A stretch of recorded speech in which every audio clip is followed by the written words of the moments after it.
ദൈവത്തിൻ്റെ മാറ്റമില്ലാത്ത വചനം തുടർന്നും ഇന്ന് നാം ചിന്തിക്കാൻ തുടങ്ങുകയാണ്.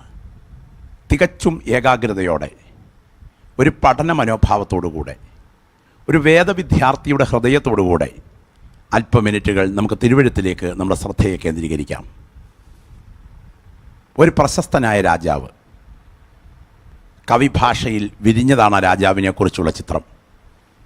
അദ്ദേഹം രാവിലെയും ഉച്ചയ്ക്കും വൈകിട്ടുമെല്ലാം ഏത് പ്രതിസന്ധികൾ വന്നാലും, സമയത്തിൽ പ്രഭാതത്തിലായാലും വൈകിട്ടായാലും, തൻ്റെ ഏത് ജീവിത സാഹചര്യങ്ങളിലും തൻ്റെ കയ്യിലെ ഒരു മോതിരത്തിലേക്ക് ശ്രദ്ധിച്ച് നോക്കി ധ്യാനപൂർവ്വം ഇരിക്കുക പതിവാണ്.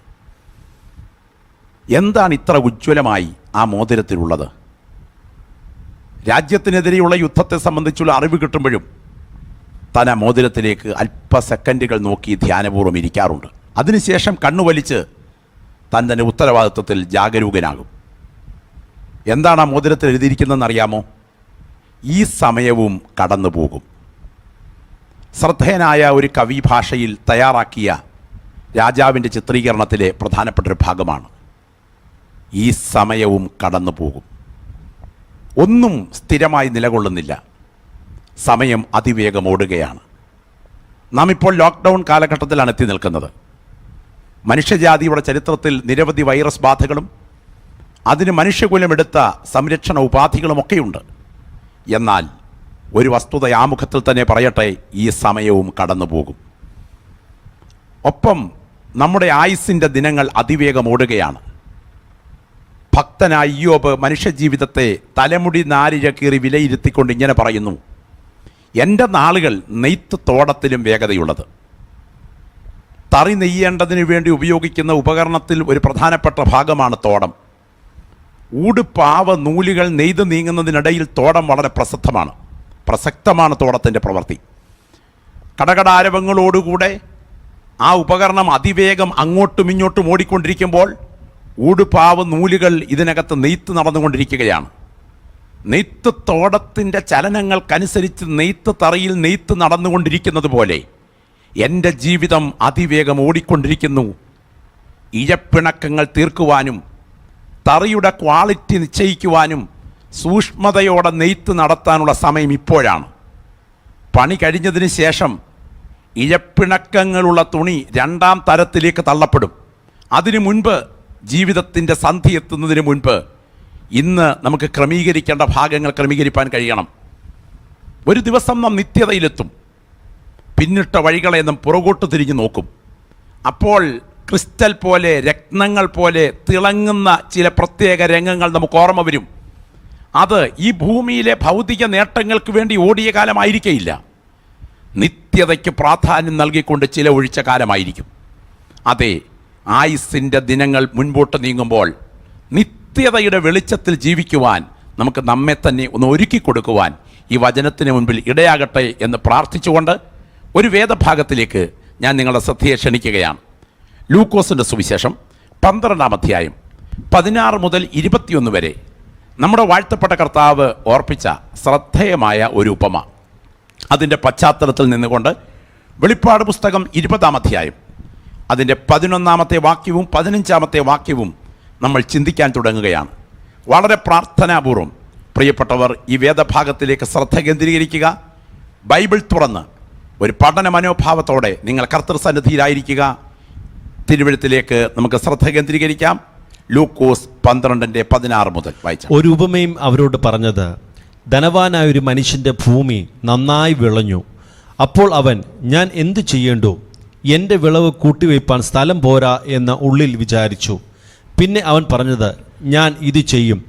എൻ്റെ കളപ്പുരകളെ പൊളിച്ച് അധികം വലിയവ പണിത് എൻ്റെ വിളവും വസ്തുവകയും എല്ലാം അതിൽ കൂട്ടിവയ്ക്കും. എന്നിട്ട് എന്നോട് തന്നെ, നിനക്ക് ഏറിയ ആണ്ടുകൾക്ക് മതിയായ അനവധി വസ്തുവക സ്വരൂപിച്ചു വച്ചിരിക്കുന്നു. ആശ്വസിക്ക, തിന്നുക, കുടിക്ക, ആനന്ദിക്ക എന്ന് പറയും. ദൈവമോ അവനോട് മൂഢ, ഈ രാത്രിയിൽ നിന്റെ പ്രാണനെ നിന്നോട് ചോദിക്കും. പിന്നെ നീ ഒരുക്കി വെച്ചത് ആർക്കാകും എന്ന് പറഞ്ഞു. ദൈവ വിഷയമായി സമ്പന്നനാകാതെ തനിക്ക് തന്നെ നിക്ഷേപിക്കുന്നവന്റെ കാര്യം ഇങ്ങനെയാകുന്നു. വെളിപ്പാട് പുസ്തകം 20-ാം അധ്യായത്തിന്റെ 11ഉം 15ഉം വാക്യങ്ങൾ കൂടെ. ഞാൻ വലിയൊരു വെള്ളസിംഹാസനവും അതിൽ ഒരുത്തൻ ഇരിക്കുന്നതും കണ്ടു. അവൻ്റെ സന്നിധിയിൽ നിന്ന് ഭൂമിയും ആകാശവും ഓടിപ്പോയി, അവയെ പിന്നെ കണ്ടില്ല. ജീവപുസ്തകത്തിൽ പേരെഴുതി കാണാത്ത ഏവനെയും തീപ്പൊയ്കയിൽ തള്ളിയിടും. വളരെ പ്രാർത്ഥനയോടും തികച്ചും ദൈവാശ്രയത്തോടും ഏകാഗ്രതയുള്ള ഹൃദയത്തോടും കൂടെ ഏറ്റവും ഗൗരവമേറിയ ഈ തിരുവചനത്തിൻ്റെ മുൻപിൽ നമുക്ക് അല്പമിനിറ്റുകളായിരിക്കാം. പരിശുദ്ധാത്മാവ് നമ്മോട് വ്യക്തിപരമായി ഇടപെടട്ടെ എന്ന് ഞാൻ കർത്തൃസന്നിധിയിൽ പ്രാർത്ഥിക്കുകയാണ്. ജനക്കൂട്ടത്തിന് നടുവിൽ ഒരുവൻ യേശുക്രിസ്തുവിനോട് തൻ്റെ സാമ്പത്തിക വിഷയത്തിൻ്റെ പ്രശ്നത്തിന് മധ്യവർത്തിയായി നിലകൊണ്ട് തൻ്റെ സഹോദരനോട് വസ്തു സംബന്ധമായ വിഷയത്തിന് വീതത്തിന് കൽപ്പിക്കണമേ എന്ന് ഒരാവശ്യം ഉന്നയിക്കുകയാണ്.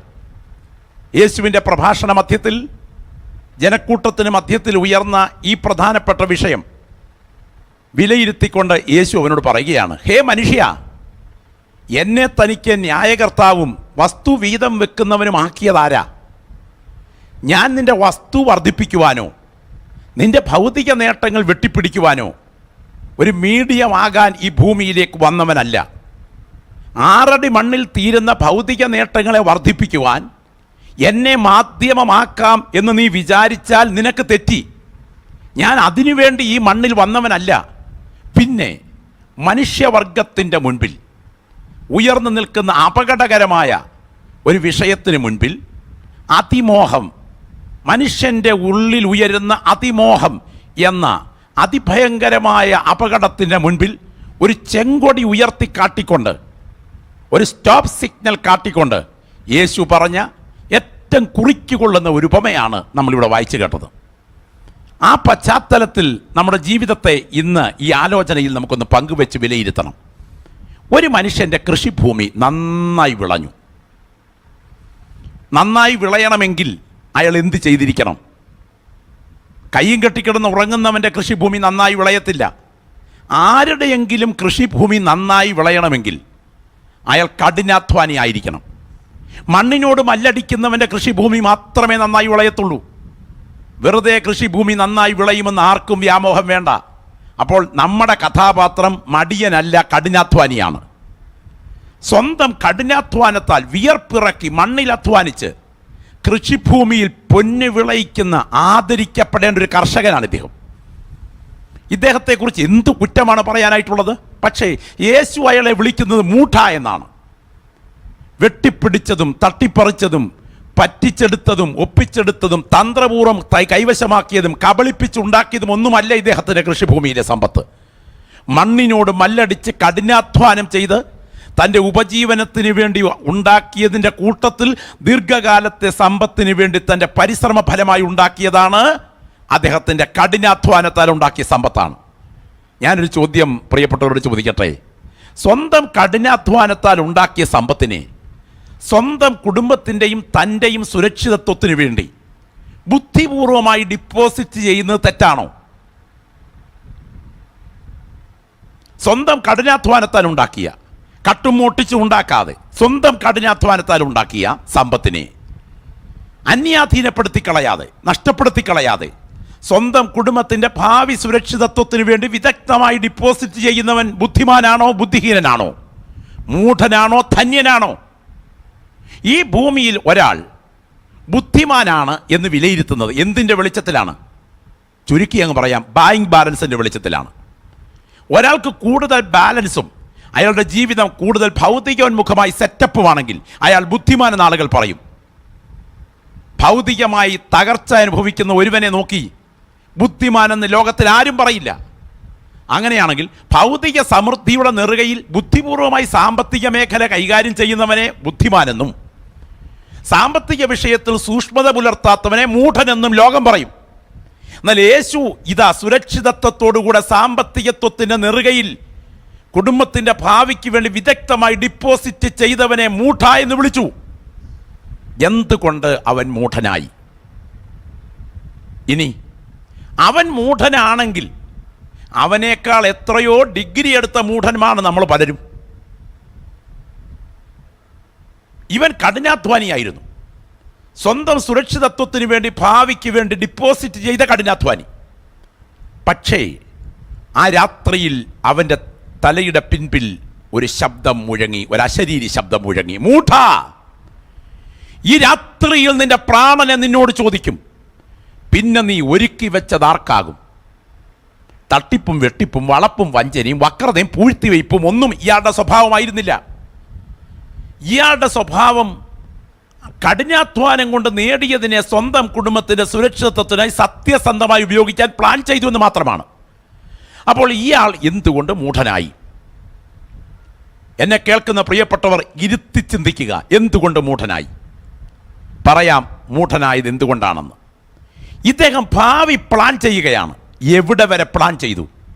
കല്ലറയ്ക്കിപ്പുറം കൊണ്ട് നേടേണ്ടതെല്ലാം വിദഗ്ധമായി പ്ലാൻ ചെയ്തു. പക്ഷേ കല്ലറയ്ക്കപ്പുറം ഇയാൾ വിട്ടുകളഞ്ഞു. അപ്പോൾ ആരാണ് മൂഢൻ? ഈ ഭൂമിയിൽ സമ്പത്തിൻ്റെ നെറുകയിൽ പാർക്കുമ്പോൾ തന്നെ കല്ലറയ്ക്കിപ്പുറം കൊണ്ട് നേടേണ്ടതെല്ലാം പ്ലാൻ ചെയ്യുകയും കല്ലറയ്ക്കപ്പുറം വിട്ടുകളയുകയും ചെയ്യുന്നവനാണ് മൂഢൻ. അപ്പോൾ ആരാണ് ധന്യൻ? പറയാം, കല്ലറയ്ക്കിപ്പുറത്ത് ജീവിച്ചിരിക്കുമ്പോൾ തന്നെ കല്ലറയ്ക്കപ്പുറത്ത് നേടേണ്ട നേട്ടം നേടാൻ ഭാഗ്യം ലഭിച്ചവനാണ് ധന്യൻ. ഈ ആത്മീയ ശുശ്രൂഷയിൽ ഞങ്ങളെ കേൾക്കുന്ന കൂടെപ്പറപ്പേ, ഈ രാത്രി, ഈ പകൽ, ഈ വചനം നിങ്ങൾ ഏത് സമയത്ത് കേട്ടാലും ആത്മാർത്ഥമായി ഒന്ന് വിലയിരുത്തൂ. നിങ്ങൾ നിങ്ങളോട് തന്നെ ഒരു സ്വയ ചോദ്യം ചോദിക്കൂ. എൻ്റെ മുൻഗണന, എൻ്റെ പ്രാധാന്യം കല്ലറയ്ക്കിപ്പുറമോ കല്ലറയ്ക്കപ്പുറമോ? അവൻ ഭാവന കാണുകയാണ്. അവൻ ഭാവിയെക്കുറിച്ച് സ്വപ്നം കാണുകയാണ്. അതെ, ഭാവന ദൈവം മനുഷ്യന് മാത്രം നൽകിയിരിക്കുന്ന ഒരു വിശേഷ കഴിവാണ്. അത് നല്ലതാണ്, ആത്മീയ വിഷയങ്ങളിൽ ഏറെ പ്രയോജനകരവുമാണ്. പക്ഷെ അവൻ ഭാവന കാണുകയാണ്, മറുപടിക്കാരൻ്റെ സ്വപ്നം പോലെ. ഭാരതത്തിലെ പുരാതന കഥകളിൽപ്പെട്ട പഞ്ചതന്ത്ര കഥകൾ പ്രസക്തമാണ്. അതിൽ പഞ്ചതന്ത്ര കഥയിലെ ഒരു ദരിദ്ര ബ്രാഹ്മണനെക്കുറിച്ച് ഞാൻ വായിച്ചിട്ടുണ്ട്. അയാൾ ഒരു ശ്രാദ്ധത്തിന് പോയി. ഒരു പിടി മലർപ്പൊടി കിട്ടി, ഒരു കുടം മലർപ്പൊടി കിട്ടി. അതുമായി ഇദ്ദേഹം തിരിച്ച് വീട്ടിലേക്ക് വരികയാണ്. യാത്രക്കിടയിൽ ക്ഷീണം തോന്നിയപ്പോൾ തൻ്റെ മുൻപിൽ ഒരു അരയാലിൻ്റെ കൊമ്പിൽ ഈ മലർപ്പൊടിക്കുടം ഇങ്ങനെ കെട്ടിത്തൂക്കിയിട്ടതിന് ശേഷം അതിൻ്റെ തൊട്ട് താഴെ കിടന്ന് സ്വപ്നം നെയ്തുകൊണ്ട് ഇയാൾ വിശ്രമിക്കുകയാണ്. അയാളുടെ തൊട്ട് മുൻപിൽ, അയാളുടെ മുഖത്തിന് നേരെ മലർപ്പൊടിക്കുടം കെട്ടിത്തൂങ്ങി നിൽക്കുകയാണ്. ഇയാൾ ചിന്തിക്കുകയാണ്, ഞാൻ ദരിദ്രനാണ്, ദാരിദ്ര്യത്തിൻ്റെ കുപ്പക്കൂനയിലാണ് എൻ്റെ ജീവിതം, എങ്ങനെയാണ് രക്ഷപ്പെടാനൊരു വഴി? ഭാവന കാണുന്നു. അയാളുടെ ഭാവി ഭാവന കാണുന്നു. അയാൾ പറയുകയാണ്, ഈ മലർപ്പൊടിക്കുടം ഞാൻ വിൽക്കും. വിറ്റ് കഴിഞ്ഞാൽ ഇതുമായിട്ടൊരു പെണ്ണാടിനെ ഞാൻ വാങ്ങിക്കും. വാങ്ങിച്ചാൽ അധികം താമസിക്കാതെ ആട് ഇരട്ട പെറും. ഇരട്ട പെറ്റാൽ വീണ്ടും ആട്ടിൻ പറ്റങ്ങളങ്ങ് വർദ്ധിക്കും. അതോടുകൂടെ ഞാൻ പശുക്കളെ വാങ്ങിക്കും. പശു പ്രസവിച്ച് പശു കൂട്ടങ്ങളാകും. അതോടുകൂടെ നാട്ടിലെ പ്രമുഖ ബ്രാഹ്മണന്മാർ ചെയ്യുന്നത് പോലെ പെൺകുതിരകളെ സ്വന്തമാക്കും. വീടും സാമ്പത്തികവുമൊക്കെ എനിക്ക് ഓടിയെത്തും. അതോടെ നാട്ടിലെ പ്രമുഖനായ ഒരു ബ്രാഹ്മണൻ തൻ്റെ ഏക മകളെ എനിക്ക് കല്യാണാലോചനയുമായിട്ട് വരും. ഞങ്ങളുടെ വേളി അങ്ങ് ഭംഗിയായി നടക്കും. 1 വർഷം കഴിയുമ്പോൾ ഞങ്ങൾക്കൊരു കുഞ്ഞ് പിറക്കും. ആ കുഞ്ഞ് വീടിൻ്റെ മുറ്റത്ത് ഓടിച്ചാടി നടക്കുമ്പോൾ എൻ്റെ ഭാര്യയുടെ അശ്രദ്ധ കൊണ്ട് ഈ കുഞ്ഞൊന്ന് കാല് തെറ്റി വീഴും. ഭാവന പോകുകയാണ്, ചിന്തയ്ക്ക് ചിറക് വെച്ച് പറക്കുകയാണ്. ഞാൻ ഈ സമയം കുഞ്ഞിനെ ശ്രദ്ധിക്കാഞ്ഞതുകൊണ്ട് എൻ്റെ ഭാര്യയുടെ അടുക്കലേക്ക് ഓടിച്ചെന്ന് കയ്യിലിരിക്കുന്ന വടി കൊണ്ട് അവക്കിട്ടൊന്ന് കൊടുക്കുമെന്ന് പറഞ്ഞ് കൈ നീർത്തൊരൊറ്റയടി. കിട്ടിയത് മറപ്പൊടിക്കൂടത്തിനിട്ടായിരുന്നു. പൊട്ടിച്ചിതറി വായിലും മൂക്കിലും എല്ലാം കൂടെ തെറിച്ച് ഇയാൾ ഇളിഭ്യനായി എഴുന്നേറ്റതുപോലെ നമ്മുടെ കഥാപാത്രം ഭാവിയെക്കുറിച്ച് സങ്കല്പിക്കുകയാണ്. അയാളുടെ ഡിപ്പോസിറ്റിനെ കുറിച്ച്, അയാളുടെ ഭാവി ഇൻവെസ്റ്റ്മെൻറ്റിനെ കുറിച്ചും ഇൻകത്തെക്കുറിച്ചും ചിന്തിക്കുകയാണ്. പക്ഷേ അയാൾ വിദഗ്ധമായി കല്ലറയ്ക്കപ്പുറം വിട്ടുകളഞ്ഞു. എൻ്റെ വാത്സല്യ സഹോദര, ഇങ്ങനെ കല്ലറയ്ക്കിപ്പുറത്ത് ജീവിച്ചിരിക്കുമ്പോൾ കല്ലറയ്ക്കപ്പുറം വിട്ടുകളയുന്ന ജീവിതശൈലിയാണ് താങ്കളെ ഭരിക്കുന്നതെങ്കിൽ സ്വർഗത്തിൻ്റെ വിധിയെഴുത്ത് താങ്കൾക്ക് നേരെ വിരൽ ചൂണ്ടി പറയുന്നു, മൂഢൻ. എന്നാൽ ഈ ദൂത് കേട്ടുകൊണ്ടിരിക്കുമ്പോൾ മാറിപ്പൊതയ്ക്കാൻ പുതപ്പില്ലെങ്കിലും വെച്ച കഞ്ഞിക്കൊഴിക്കാൻ ഉപ്പില്ലെങ്കിലും ഇന്ന് രാത്രി കിടക്കുന്ന കിടപ്പറ എൻ്റെ മരണയറയായി മാറിയാൽ എൻ്റെ ശരീരം വിട്ടുപോകുന്ന ആത്മാവ് വിശ്രമിക്കുന്നത് എൻ്റെ വീണ്ടെടുപ്പുകാരനായ കർത്താവിൻ്റെ മാർവിലായിരിക്കുമെന്ന് ഉറപ്പ് പ്രാപിച്ച ഒരു ദൈവപൈതൽ കേൾക്കുന്നുണ്ടെങ്കിൽ നിന്നെ പോലെ ധന്യൻ മറ്റാരുമില്ലെന്ന് വിശ്വസിക്കുന്ന ദൈവമക്കൾ പറയണം, കല്ലറയ്ക്കിപ്പുറത്തേക്കാൾ വലുത് കല്ലറയ്ക്കപ്പുറമാണ്. പ്രിയപ്പെട്ടവരെ, ഒരു തുള്ളി വെള്ളത്തിനായി പിടയുന്ന നരകമാണോ യേശുക്രിസ്തുവിൻ്റെ വാത്സല്യം നിറഞ്ഞ സ്വർഗീയ സമാധാനം നിറഞ്ഞ അന്തരീക്ഷമാണോ കല്ലറയ്ക്കപ്പുറത്ത് നിന്നെ കാത്തിരിക്കുന്നത്? ഇവിടെ വെച്ച് തന്നെ ഉറപ്പിക്കാൻ കഴിയും. ആകയാൽ തിരുവെഴുത്തുകൾ ആത്മാർത്ഥമായി വിലയിരുത്തുവാൻ നമുക്ക് അല്പ മിനിറ്റുകൾ വിനിയോഗിക്കാം. കല്ലറയ്ക്കപ്പുറത്ത് എന്താണ് യാഥാർത്ഥ്യമായി സംഭവിക്കാൻ തുടങ്ങുന്നത്? നമുക്കറിയാം, മരണം അതൊരു യാഥാർത്ഥ്യമാണ്. നമ്മളാരും നൂറ്റാണ്ടുകൾ നിൽക്കുന്ന കരിവേലകങ്ങളല്ല, നിമിഷം കൊണ്ട് വാടി വീഴുന്ന പുൽത്തണ്ടിലെ പുഷ്പക്കൊടികൾ മാത്രമാണ്. വിസിറ്റിംഗ് വിസയിൽ റിട്ടേൺ ടിക്കറ്റിൽ ഇവിടെ വന്ന യാത്രക്കാരാണ് ഞാനും നിങ്ങളും. വിസിറ്റിംഗ് വിസയിൽ റിട്ടേൺ ടിക്കറ്റിൽ നമ്മളൊരു നാട്ടിൽ പോയാൽ എന്തായിരിക്കും സ്ഥിതി? എമിഗ്രേഷൻ കൗണ്ടർ കഴിഞ്ഞ് പുറത്തോട്ട് പോകുമ്പോൾ പാസ്പോർട്ടിൻ്റെ പേജ് പിടിച്ചൊന്ന് തുറന്നു നോക്കണം. അതിനകത്ത് കാണും എന്താ തിരിച്ചു കയറാനുള്ള ഡേറ്റ്. അമ്മയുടെ ഗർഭപാത്രമെന്ന എമിഗ്രേഷൻ കൗണ്ടർ കഴിഞ്ഞ് പുറത്തോട്ട് വന്നപ്പോഴേ തിരിച്ചു കയറാൻ ഈ മണ്ണ് വിടാനുള്ള ഡേറ്റും ദൈവം കരുതി വെച്ചിട്ടുണ്ട്. കൃപയാൽ ഈ ദിവസങ്ങളിൽ അത് ആകാഞ്ഞത് കൊണ്ടാണ് നിങ്ങൾ ഈ ശുശ്രൂഷയിൽ സംബന്ധിച്ചുകൊണ്ടിരിക്കുന്നത്, കേട്ടുകൊണ്ടിരിക്കുന്നത്. അടുത്ത ദിവസം നിങ്ങളെ ആ ഡേറ്റ് കാത്തിരിക്കുകയാണോ? അല്ലെന്ന് ആർക്ക് പറയാം? കൂടി വന്നാൽ 70 അല്ലെങ്കിൽ 80. പിന്നിരിക്കുന്നവർക്കും കഷ്ടം, നോക്കുന്നവർക്ക് അതിനേക്കാട്ടിൽ കഷ്ടം. 80 വർഷം കൂടെ മൊത്തം അങ്ങ് ജീവിച്ചാൽ എത്ര ദിവസം ജീവിക്കും? ഒരു 29,200 ദിവസം ജീവിക്കും. 29,200 ദിവസത്തിനുള്ളിൽ ഈ മണ്ണ് വിട്ടു പോകത്തക്ക വിധം അമ്മയുടെ ഗർഭപാത്രത്തിൽ നിന്ന്, ജീവന്റെ എമിഗ്രേഷൻ കൗണ്ടറിൽ നിന്ന് ഡേറ്റ് സീൽ ചെയ്ത് ഈ മണ്ണ് വിട്ട് തിരിച്ചു കയറേണ്ട ടൈം പ്ലാൻ ചെയ്ത് ഈ ഭൂമിയിൽ ജനിച്ചു വീണ തിരിച്ചു മടങ്ങേണ്ട യാത്രക്കാരാണ് ഞാനും നിങ്ങളും. ഈ വചനം നിങ്ങൾ ശ്രദ്ധിച്ചുകൊണ്ടിരിക്കുമ്പോൾ മനുഷ്യനെക്കുറിച്ച് ഇംഗ്ലീഷിൽ പറയുന്ന പദം അറിയാമോ? Human being. ഹ്യൂമസ് എന്നുള്ളത് ഒരു ലാറ്റിൻ പദമാണ്. സോയിൽ എന്നാണ് അതിൻ്റെ അർത്ഥം. ബീയിങ് എന്നാൽ ജീവൻ. ഹ്യൂമൻ ബീയിങ് എന്ന് പറഞ്ഞാൽ മണ്ണും ജീവനും സമ്മേളിച്ച ആളത്വമെന്നാണ്. മണ്ണ് വേറെ, ജീവൻ വേറെ, ഇത് രണ്ടും രണ്ടാണ്. അതുകൊണ്ട് തന്നെ സഭാപ്രസംഗങ്ങളുടെ പുസ്തകം മരണത്തെക്കുറിച്ച് പറയുന്നത് നിങ്ങൾക്ക് എല്ലാവർക്കും അറിയാം. പൊടി പണ്ടായിരുന്നത് പോലെ പൊടിയിലേക്ക് മടങ്ങിച്ചേരും. ആത്മാവ് അതിനെ നൽകിയ ദൈവത്തിൻ്റെ അടുക്കലേക്ക് പോകും. അപ്പോൾ എന്താണ് മരണം? കല്ലറയ്ക്കപ്പുറത്ത് എന്താണ് സംഭവിക്കാൻ തുടങ്ങുന്നത്? 6 അടി മണ്ണിൽ നീറിത്തീരുന്ന മനുഷ്യന്റെ ആയുസ് അതുകൊണ്ട് അവസാനിക്കുകയാണോ? അല്ല. പൊടി പണ്ടായിരുന്നത് പോലെ പൊടിയിലേക്ക് മടങ്ങിച്ചേരും. ആത്മാവ് അതിനെ നൽകിയ ദൈവത്തിൻ്റെ അടുക്കലേക്ക് നീങ്ങും. രണ്ടായി പിരിയുന്ന ഒരു വേർപാട്, ഒരുമിച്ച് യോജിക്കുന്ന ഒരു സംയോജനം. ശ്രദ്ധിച്ചു കേൾക്കണേ. പരിശുദ്ധാത്മാവ് ഈ ദൂത് പങ്കുവച്ചുകൊണ്ടിരിക്കുമ്പോൾ നിങ്ങളോട് വ്യക്തിപരമായി ഇടപെടുകയാണ്.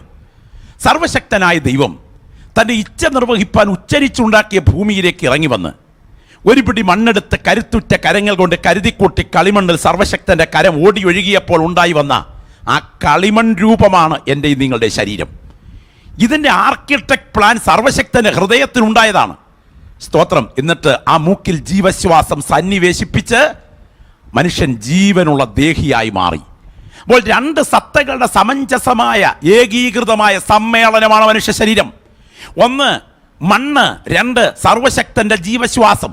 ഇവ രണ്ടും തമ്മിൽ സംയോജിപ്പിക്കപ്പെട്ടപ്പോൾ ജീവൻ തുടങ്ങി. സ്തോത്രം. ജീവൻ തുടങ്ങി. ഇനിയും ഇതിന് ഒരു തിരികെപ്പോക്കുണ്ട്. നിങ്ങളൊക്കെ വാഹനങ്ങളിലല്ലേ പുറത്തേക്ക് പോകുന്നത്? കാറിൽ കയറി സീറ്റിലിരുന്ന് സീറ്റ് ബെൽറ്റ് ഇട്ട് കീ സ്റ്റാർട്ടിൽ തിരിച്ചു കഴിയുമ്പോൾ വണ്ടി സ്റ്റാർട്ടാകും. ആക്സലേറ്ററിൽ കാലൂന്നിയാൽ വണ്ടി വേഗം പായും. സ്റ്റിയറിംഗ് തിരിച്ചാൽ വണ്ടി തിരിയും വ്യത്യസ്ത ദിശകളിലേക്ക്. നിങ്ങൾ വണ്ടിയിലാണ്, വണ്ടിയും നിങ്ങളും ഒന്നാണ്. നിർദ്ദിഷ്ട സ്ഥാനത്തെത്തി, ചന്തയിലെത്തി, കടയുടെ മുൻപിലെത്തി, വണ്ടി ഓഫ് ചെയ്യുന്നു. നിങ്ങൾ വണ്ടിയിൽ നിന്നിറങ്ങുന്നു. ഇപ്പോൾ നിങ്ങൾ വേറെ, വണ്ടി വേറെ. ഓർക്കുക, ശരീരം ആകുന്ന ഈ വാഹനത്തിനുള്ളിൽ ആത്മാവ് ആകുന്ന നിയന്ത്രിതാവ് നിങ്ങൾ പ്രവേശിച്ചിരിക്കുന്നതോടെ ജനനത്തിൽ നിങ്ങൾ ആളത്വപരമായി ഭൂമിയിൽ ജന്മം കൊണ്ട് വളരുന്നു. എന്നാൽ ഈ വണ്ടി വിട്ട് നിങ്ങൾ പുറത്തിറങ്ങുന്ന ഒരു സമയം വരും. ഗ്രഹം വേറെ, ഗ്രഹനാഥൻ വേറെ. നമ്മുടെ ഭാഷയിൽ പറയും ചത്തുപോയി എന്ന്. ശരിക്കും പറഞ്ഞാൽ ചത്തുപോയി എന്നുള്ളതല്ല ശരിയായ ഭാഷ, സത്തപോയി എന്നതാണ് ശരിയായ ഭാഷ. മലയാള വിഭജനത്തിൽ മലയാള പദപ്രയോഗങ്ങളിൽ സാധാരണ എല്ലാ ഭാഷാ പ്രയോഗങ്ങളിലും എടുത്താൽ അതിൽ വിഭജന ഭാഷ എടുക്കാം. അതിൽ സത്ത അധികം പോയി സമം സത്ത പോയി, ഇതാണ് ചത്തുപോയി എന്ന് നമ്മൾ വിശദീകരിച്ചു വരുന്നത്. നമുക്കൊക്കെ അറിയാം, കടയിൽ ഒരു ഗ്ലാസ് ഓറഞ്ച് ജ്യൂസ് വാങ്ങിപ്പാനായിട്ട് നിങ്ങൾ പോയി. ഓറഞ്ച് ജ്യൂസ് വാങ്ങിപ്പാനായിട്ട് നിങ്ങൾ ചെന്നതിന് ശേഷം അവിടെ ചെന്ന് നിങ്ങൾ പറയുകയാണ് ഒരു ഗ്ലാസ് ഓറഞ്ച് ജ്യൂസ്. മിക്സിക്കകത്തേക്ക് ഓറഞ്ച് ഇട്ട് മിക്സി വർക്ക് ചെയ്ത് ചണ്ടി അടിച്ച് മാറ്റിയിട്ട് ജ്യൂസ് എടുത്ത് ഗ്ലാസ്സിലെടുക്കുമ്പോൾ സത്ത വേറെ ജ്യൂസ് വേറെ ഇങ്ങനെ രണ്ടാകുന്നത് പോലെ തന്നെ നിങ്ങളുടെ ആളത്വത്തിനകത്ത് നിന്ന് ആത്മാവാകുന്ന സത്ത പോകുന്ന സമയമാണ് സത്ത പോയി എന്ന് വിശേഷിപ്പിക്കുന്നത്. സത്ത പോകുമ്പോൾ പിന്നെ എന്താണ് സംഭവിക്കുക? വിശുദ്ധ ബൈബിളിലേക്ക് നമ്മുടെ ശ്രദ്ധയെ നമ്മളൊന്ന് കേന്ദ്രീകരിക്കുന്നു. തിരുവെഴുത്ത് പരിശുദ്ധാത്മ നിയോഗത്തോടുകൂടെ അതിന് ചില ബോധ്യങ്ങൾ തരുന്നുണ്ട്. ഈ ആലോചന പങ്കുവെച്ചുകൊണ്ടിരിക്കുമ്പോൾ പരിശുദ്ധാത്മാവിൻ്റെ നിയോഗത്തിനായി നിങ്ങളുടെ മനസ്സിനെ ഒരുക്കി കൊടുക്കണം. മനുഷ്യജീവിതത്തിൽ സംഭവിക്കുന്ന ഏറെ പ്രാധാന്യമർഹിക്കുന്ന ഗൗരവമേറിയ ഭാഗത്തേക്ക് നമ്മുടെ ചിന്തകൾ നമുക്ക് കേന്ദ്രീകരിക്കുവാൻ തുടങ്ങുകയാണ്.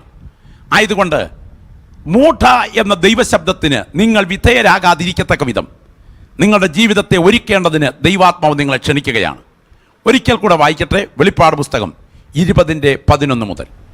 ഞാൻ വലിയൊരു വെള്ളസിംഹാസനവും അതിൽ ഒരുത്തൻ ഇരിക്കുന്നതും കണ്ടു. അവന്റെ സന്നിധിയിൽ നിന്ന് ഭൂമിയും ആകാശവും ഓടിപ്പോയി, അവയെ പിന്നെ കണ്ടില്ല. ദൈവത്തിന് സ്തോത്രം. വളരെ ശ്രദ്ധിച്ച് ഗ്രഹിക്കേണ്ട ഭാഗം. അന്തിമ വിധിയുടെ ചിത്രം പരിശുദ്ധാത്മാവ് നമ്മുടെ കൺമുൻപിൽ വിശദീകരിക്കുകയാണ്. എന്താണ് ഈ ഭാഗത്ത് ചിത്രീകരിച്ചിരിക്കുന്നത്? എൻ്റെ വാത്സല്യ സഹോദരങ്ങളെ, മനുഷ്യൻ അവൻ്റെ ഭാവി ഇവയെക്കുറിച്ച് ചിന്താകുലനാണ്. മരണാനന്തരം എന്ത് സംഭവിക്കും? കല്ലറയ്ക്കപ്പുറത്ത് എന്താണ് നടക്കാൻ തുടങ്ങുന്നത്? കല്ലറയ്ക്കപ്പുറത്ത് നടക്കുന്നതിനെ സംബന്ധിച്ച് വ്യത്യസ്ത ചിന്തകൾ മനുഷ്യൻ വെച്ച് പുലർത്തുന്നുണ്ട്. ഒന്നാമത്തെ ചിന്ത മരണാനന്തരം ഒന്നുമില്ലെന്നുള്ള ചിന്തയാണ്. ഈ ഭൂമിയിൽ പട്ടിയോ പൂച്ചയോ എരുമയോ എലിയോ പുലിയോ മരിക്കുമ്പോൾ ചാകുമ്പോൾ അതോടുകൂടി ആസ്തിക്യം അവസാനിക്കുന്നു. ഇതുപോലെ മനുഷ്യ ജീവിതത്തിൻ്റെ ആസ്തിക്യം അവസാനിക്കുന്നു. കല്ലറയ്ക്കപ്പുറത്തൊന്നുമില്ല. നിരീശ്വരവാദികൾ, ചർവാകന്മാർ, ഇങ്ങനെയുള്ള ആളുകൾ ആ ചിന്ത വെച്ച് പുലർത്തുന്നവരാണ്. രണ്ടാമത്തെ ഒരു പറ്റം ആളുകൾ പറയുന്നു, അല്ലല്ലല്ല, ഈ ഭൂമിയിലെ ജീവിതത്തിന് കല്ലറയ്ക്കപ്പുറത്തൊരു നിലനിൽപ്പുണ്ട് എന്ന് പറഞ്ഞാൽ സർവശക്തൻ്റെ ജീവൻ മഹാസമുദ്രം പോലെയാണ്, അത് പരമാത്മാവാണ്. എന്നാൽ നമ്മിലേത് നമ്മുടെ സ്വയാത്മാവാണ്. ഇത് പാത്രത്തിലെടുത്ത സമുദ്രത്തിലെ വെള്ളം പോലെയാണ് എന്ന് പറഞ്ഞാൽ സമുദ്രത്തിനകത്ത് വെള്ളം കിടക്കുമ്പോൾ വെള്ളത്തിന് രൂപമില്ല. എന്നാൽ സമുദ്രത്തിൽ നിന്ന് ഒരു പാത്രത്തിൽ വെള്ളമെടുത്തു കഴിയുമ്പോൾ ആ വെള്ളത്തിന് നിശ്ചിത രൂപം കൈവരുന്നു. വീണ്ടും തിരിച്ചത് ഒഴിച്ചു കളയുമ്പോൾ ആ രൂപമില്ലാതാകുന്നു. ഇതുപോലെ നമ്മുടെ ജന്മം സമുദ്രത്തിൽ നിന്ന് പാത്രത്തിലെടുക്കുന്ന വെള്ളം പോലെയാണെന്നും ഇത് ജന്മാന്തരങ്ങളിലൂടെ പാത്രങ്ങൾ മാറി മാറി യാത്ര ചെയ്യുന്നെന്നും ഒടുവിൽ അത് ഈശ്വരൻ്റെ ദൈവത്തിൻ്റെ പരമാത്മാവിൽ ലയിക്കുന്നതോടെ ആസ്തിക്യം അസ്തമിക്കുന്നു എന്നും പഠിപ്പിക്കുന്ന രണ്ടാമതൊരു പഠിപ്പിക്കൽ. മൂന്നാമത്തെ പഠിപ്പിക്കൽ, അല്ലല്ല, മനുഷ്യൻ്റെ ജീവിതത്തിൽ അവൻ ചെയ്ത സൽകൃത്യ ദുഷ്കൃത്യങ്ങൾക്കനുസരിച്ച് വിധി ദിനം, ന്യായവിധി ദിനം, പരിണിത ഫലം ഏറ്റുവാങ്ങിക്കൊണ്ട് ഒന്നുകിൽ നിത്യത സ്വർഗത്തിൽ അല്ലെങ്കിൽ നരകത്തിൽ ഈ ഭൂമിയിൽ വെച്ച് ചെയ്ത സേവനങ്ങളുടെയും ശുശ്രൂഷയുടെയും പ്രതിഫലം ഏറ്റുവാങ്ങുന്ന ഒരു ദിവസം വരുന്നു, ന്യായവിധി ദിവസം. മൂന്നാമത്തെ പഠിപ്പിക്കൽ. ഇതിൽ ആർക്കെങ്കിലും ഒരാൾക്ക് മരണാനന്തരം എന്ത് സംഭവിക്കുമെന്ന് പറയാൻ അധികാരമുണ്ടെങ്കിൽ അയാളുടെ യോഗ്യത എന്താണ്? ഈ വചനം കേട്ടുകൊണ്ടിരിക്കുമ്പോൾ നിങ്ങൾ ശ്രദ്ധിക്കണം. ലോകത്തിൽ ജനിച്ച് ജീവിച്ച് ജനിപ്പിച്ച് മരിച്ചു മൺമറഞ്ഞ സകലർക്കും, മുഴുവൻ ആളുകൾക്കും 3 അധ്യായങ്ങളേ ഉള്ളൂ. ബുദ്ധനായാലും ജൈനനായാലും ലോകം കണ്ടിട്ടുള്ള സോക്രട്ടീസ് ആയാലും പ്ലേറ്റോ ആയാലും അരിസ്റ്റോട്ടിൽ ആയാലും എടുക്കൂ. ഈ ഭൂമിയിൽ ജനിച്ചു വീണ സകലർക്കും 3 അധ്യായങ്ങൾ. 1 ജനനം, 2 ജീവിതം, 3 മരണം. അല്ല, അതിനപ്പുറത്ത് ആർക്കെങ്കിലും എന്തെങ്കിലും പറയാനായിട്ടുണ്ടെങ്കിൽ അത് സമകാലീനരുടെ ഓർമ്മക്കുറിപ്പുകൾ മാത്രമാണ്. ശവമടക്കം എങ്ങനെ നടന്നു, ആളുകൾ എത്രമാത്രം പങ്കെടുത്തു, ആ കാലഘട്ടത്തിൽ സമകാലീനർ ജീവിച്ചിരുന്നപ്പോൾ ഇദ്ദേഹത്തെക്കുറിച്ച് എന്ത് അഭിപ്രായം പറയുന്നു, ഇതാ ജീവചരിത്രത്തിൽ എഴുതാനുള്ളത്. എന്നാൽ ഏതൊരു ശരീരം കല്ലറയിൽ വെച്ചോ, ആ കല്ലറയിൽ വെച്ച ശരീരം തന്നെ കാലൂന്നി എഴുന്നേറ്റ് വന്ന് ചരിത്രം തുടർന്ന ഒരുവനെ ലോകം കണ്ടിട്ടുണ്ടെങ്കിൽ അത് ഞങ്ങൾ പ്രസംഗിക്കുന്ന നസറേനായ യേശുവല്ലാതെ മറ്റൊരുത്തനുമില്ല. അങ്ങനെയാണെങ്കിൽ മറിയയുടെ ഗർഭപാത്രത്തിന്റെ ഭിത്തിയിൽ ഒരു പൊട്ടായി പറ്റിപ്പിടിച്ച് വളരുന്നതിന് മുൻപേ ആളത്വമുണ്ടായിരുന്നവൻ, കല്ലറയ്ക്കപ്പുറത്ത് ആളത്വം തുടർന്നവൻ, അവൻ പറയുന്നു, ഇതിങ്കൽ ആശ്ചര്യപ്പെടരുത്. കല്ലറകളിൽ ഉള്ളവരെല്ലാം അവന്റെ ശബ്ദം കേട്ട് നന്മ ചെയ്തവർ ജീവനായും തിന്മ ചെയ്തവർ ന്യായവിധിക്കായും പുനരുത്ഥാനം ചെയ്യുന്ന നാഴിക വരുന്നു എന്ന് കള്ളം പറയാത്ത യേശു പറഞ്ഞെങ്കിൽ ഉറപ്പായി പറയുന്നു, ന്യായവിധി യാഥാർത്ഥ്യമാണ്. പ്രിയപ്പെട്ടവരെ, ആ തിരുവായിൽ നിന്ന് ഒരിക്കലും കള്ളം പുറത്തു വന്നിട്ടില്ല. നിങ്ങൾ നോക്കൂ, യേശു ഒരിക്കൽ പറഞ്ഞു ശിഷ്യന്മാരോട്, ഈ മന്ദിരം പൊളിപ്പീൻ, ഇത് 3 നാൾ കഴിയുന്നതിന് മുൻപ് ഞാൻ പണിയും. തൻ്റെ പുനരുത്ഥാനത്തിൻ്റെ സമയം ആവർത്തിക്കുകയാണ്. ചരിത്രത്തിൽ കൃത്യമായി സംഭവിച്ചില്ലേ? യെരൂശലേമിനെ നോക്കി അവിടുന്ന് പറഞ്ഞു, ഇത് കല്ലിന്മേൽ കല്ല് ശേഷിക്കാതെ തകർന്നു പോകും. ആശ്ചര്യമായി സംഭവിച്ചില്ലേ? കപ്പർന്നഹൂം പട്ടണത്തെ നോക്കി അവിടുന്ന് പറഞ്ഞു, ആകാശത്തോളം ഉയരുന്ന കപ്പർന്നഹൂമേ, നീ പാതാളത്തോളം താണുപോകും. ഭൂഗർഭശാസ്ത്രജ്ഞന്മാർ 19-ാം നൂറ്റാണ്ടിൽ നടത്തിയ ഉത്ഖനനത്തിൽ കപ്പർന്നഹൂം പട്ടണത്തിന്റെ അവശിഷ്ടം ഭൂമിയുടെ ഗർഭത്തിൽ നിന്നും കുഴിച്ചെടുത്തപ്പോൾ യേശുവിന്റെ വാക്കുകൾ ആശ്ചര്യമായി യാഥാർത്ഥ്യമാണെന്ന് ചരിത്രം തെളിയിച്ചില്ലേ? യേശു പറഞ്ഞു, നിങ്ങൾക്കോ ഏറിയ നാൾ കഴിയുന്നതിന് മുമ്പ് പരിശുദ്ധാത്മാവിനാൽ സ്നാനം ലഭിക്കും. എന്നോട് കേട്ട പിതാവിന്റെ വാഗ്ദത്തത്തിനായി നിങ്ങൾ കാത്തിരിക്കണം. സെഹിയോൻ മാളികമുറിയിൽ ഇടിമുഴക്കത്തോടെ ആത്മവ്യാപാരം പകർന്നിറങ്ങിയില്ലേ? അങ്ങനെയാണെങ്കിൽ ആ വാക്കുകൾ ചരിത്രത്തിൽ യാഥാർത്ഥ്യമായി സംഭവിച്ചെങ്കിൽ ആ പവിത്ര നാവിൽ നിന്നും ഉതിർന്നു വീണ വാക്കുകളാണ്, ഇതിങ്കൽ ആശ്ചര്യപ്പെടരുത്. ആശ്ചര്യപരിതന്ത്രരാകാൻ സാധ്യതയുള്ള വിഷയമാണ് പറഞ്ഞു വരുന്നത്. ഇതിങ്കൽ ആശ്ചര്യപ്പെടരുത്. കല്ലറകളിൽ ഉള്ളവർ അവന്റെ ശബ്ദം കേട്ട് നന്മ ചെയ്തവർ ജീവനായും തിന്മ ചെയ്തവർ ന്യായവിധിക്കായും പുനരുത്ഥാനം ചെയ്യും. ന്യായവിധി യാഥാർത്ഥ്യമാണ്. പ്രിയപ്പെട്ടവരെ, ആ ന്യായവിധിയുടെ രംഗം പരിശുദ്ധാത്മാവ് കുറിക്കുന്നത് യോഹന്നാൻ പത്മോസിൽ കണ്ടെഴുതുകയാണ്. ഈ വാക്കുകൾ അന്വർത്ഥമാണ്, ചരിത്ര യാഥാർത്ഥ്യമാണ്. എന്നെയും നിങ്ങളെയും പരസ്പരം നമ്മൾ കാണുമ്പോൾ ഹായ് പറയുന്നത് പോലെ, പച്ച കണ്ണുകൾ കൊണ്ട് അന്യോന്യം കാണുന്നത് പോലെ വരാൻ തുടങ്ങുന്ന ന്യായവിധിയുടെ രംഗം ദൈവത്തിൻ്റെ ദാസൻ യോഹന്നാൻ കാണുകയാണ്. നമുക്കൊക്കെ അറിയാം, SSLC പരീക്ഷ നടക്കുന്നതിന് മുൻപ് ഒരു പരീക്ഷയുണ്ട്. ആ പരീക്ഷയുടെ പേരെന്താണ്? Model exam. എന്തിനാണ് മോഡൽ എക്സാം? വരാൻ തുടങ്ങുന്ന പരീക്ഷയിൽ തൻ്റെ വിദ്യാർത്ഥികൾ വിജയത്തിലെത്തത്തക്ക വിധം അധ്യാപകർ ഒരുക്കിയെടുക്കേണ്ടതിന് ട്രെയിൻ ചെയ്യുന്നതിൻ്റെ ഭാഗമായിട്ടുള്ള പരീക്ഷയാണ്. അടുത്ത പരീക്ഷയിൽ കുഞ്ഞുങ്ങൾ വിജയിക്കത്തക്ക വിധത്തിലുള്ള പരിശീലനമാണ് മോഡൽ എക്സാം. പോട്ടെ, നമുക്കൊക്കെ അറിയാം, അഡ്വക്കേറ്റ് കോടതിയിൽ വിസ്താര സമയത്തേക്ക് തൻ്റെ കക്ഷിയെ കൊണ്ടുപോകുന്നതിന് മുൻപ്, ആ വിസ്താരത്തിൽ ജഡ്ജിയുടെ മുൻപിലെ വിസ്താരം നടക്കുന്നതിന് മുൻപ് തൻ്റെ ഓഫീസ് റൂമിൽ വിളിച്ചു വരുത്തിയിട്ട് വരാൻ തുടങ്ങുന്ന വിസ്താരത്തിൽ ചോദിക്കുന്ന ക്രോസ് ചോദ്യങ്ങൾക്ക് എങ്ങനെ മറുപടി കൊടുക്കണമെന്ന് പഠിപ്പിച്ചു കൊടുക്കാറുണ്ട്. എന്തിനാണ് അഡ്വക്കേറ്റ് ഇത് ചെയ്യുന്നത്? പണം വാങ്ങിക്കൊണ്ട് തൻ്റെ അഡ്വക്കേറ്റായി സേവനമനുഷ്ഠിക്കുമ്പോൾ തൻ്റെ കക്ഷിയെ എങ്ങനെയെങ്കിലും രക്ഷപ്പെടുത്തിയെടുക്കണം എന്ന ആഗ്രഹത്തോടു കൂടിയാണ് ചെയ്യുന്നത്. അങ്ങനെയാണെങ്കിൽ ഞങ്ങൾക്കൊരു ദൗത്യമുണ്ട്. ഈ കേൾക്കുന്ന നിങ്ങൾ അന്ത്യവിധിയിൽ കൈവിടപ്പെട്ട് തീപ്പൊയ്യയിൽ എറിയപ്പെടാതെ നിത്യതയുടെ തീരത്തെത്തത്തക്ക വിധം നിങ്ങളെ ഒരുക്കിയെടുക്കുക എന്ന ഉത്തരവാദിത്വം ദൈവം ഞങ്ങളെ ഫലമേൽപ്പിച്ചിരിക്കുന്നു. ആയതുകൊണ്ട് പരിശുദ്ധാത്മാവ് നിങ്ങളോട് സംസാരിക്കുന്ന ജീവന്റെ വചനം വളരെ ഗൗരവത്തോടെ ശ്രദ്ധിക്കുക. ന്യായവിധി യാഥാർത്ഥ്യമാണ്. വേദപുസ്തകം പഠിച്ചാൽ ന്യായവിധി എന്ന സബ്ജക്റ്റ് 3 വിഭജിച്ച് ഗ്രഹിക്കുവാനായിട്ട് കഴിയും. മണിക്കൂറുകൾ, ദിവസങ്ങൾ ചിന്തിക്കേണ്ട ഭാഗമാണെങ്കിലും സമയപരിമിതിക്കുള്ളിൽ ഞാൻ ഈ വിഷയം നിങ്ങളുടെ മുൻപിൽ വിശദീകരിച്ച് വേഗം അവസാനിപ്പിക്കാം. എന്തുകൊണ്ടാണ് ഈ ധനാഢ്യനായ കർഷകൻ മൂഢനായി മാറിയത് എന്ന ചോദ്യത്തിന് ഉത്തരം ഈ സന്ദേശം അവസാനിക്കുമ്പോൾ നിങ്ങൾക്ക് ബോധ്യമാകും. വിശുദ്ധ ബൈബിൾ ന്യായവിധിയെക്കുറിച്ച് പറയുന്നു. ഇന്നലകളിൽ ന്യായവിധി ചരിത്രത്തിൽ സംഭവിച്ചു. ഇന്നുകളിൽ ന്യായവിധി ചരിത്രത്തിൽ സംഭവിച്ചുകൊണ്ടിരിക്കുന്നു. നാളകളിൽ ന്യായവിധി ചരിത്രത്തിൽ സംഭവിക്കും. ഭൂത, വർത്തമാന, ഭാവികാല ന്യായവിധികൾ. വിശുദ്ധ ബൈബിളിൽ ഉൽപ്പത്തി പുസ്തകത്തിൻ്റെ എഴുത്തിൻ്റെ പശ്ചാത്തലത്തിന് മുൻപ് മുതൽ പുരാതനകാല നിത്യതയിലേക്ക് കണ്ണുകൾ ഉയർത്തിയാൽ അവിടെ മുതൽ ന്യായവിധിയുടെ വസ്തുതയുണ്ട്.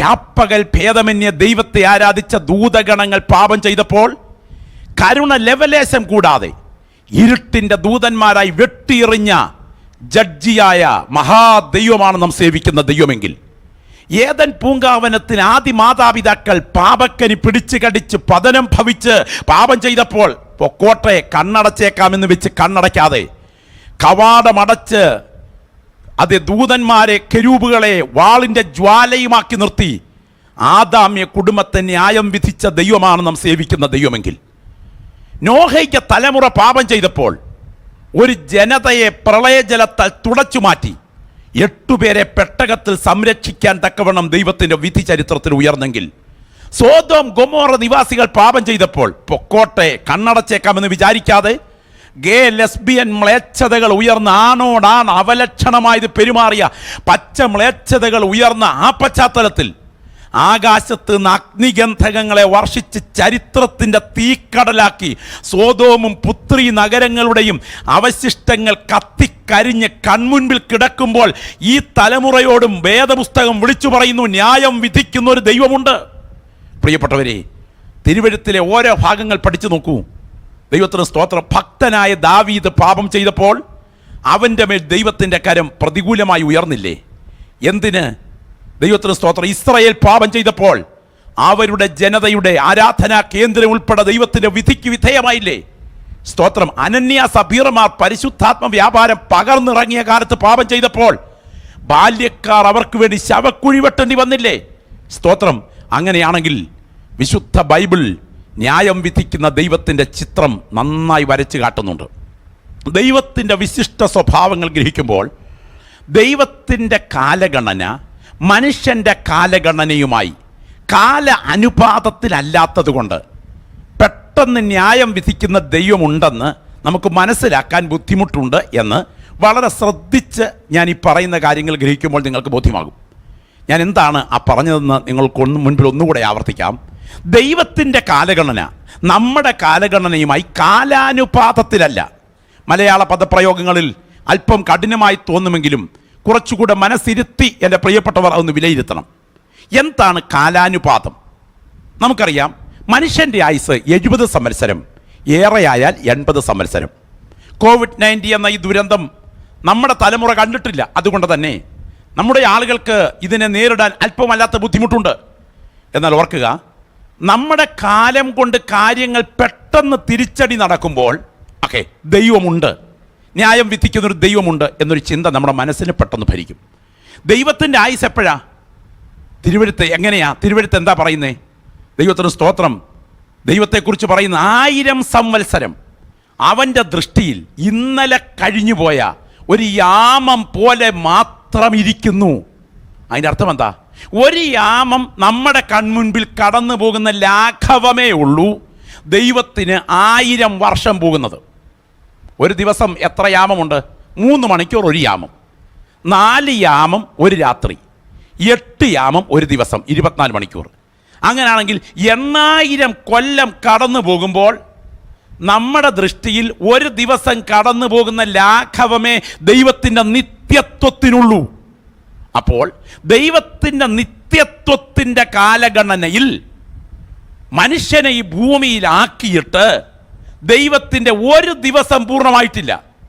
നമുക്കോ 70 സംവത്സരം അല്ലെങ്കിൽ 80 സംവത്സരം. അപ്പോൾ ഈ 70-80 വർഷത്തിൻ്റെ കണഞ്ഞാങ്കുടുക്ക പോലുള്ള ഈ തല കൊണ്ട് നമ്മൾ കാര്യങ്ങളെ വിലയിരുത്തുമ്പോൾ ന്യായം വിധിക്കുന്ന ദൈവം ഇല്ലെന്ന് തോന്നും.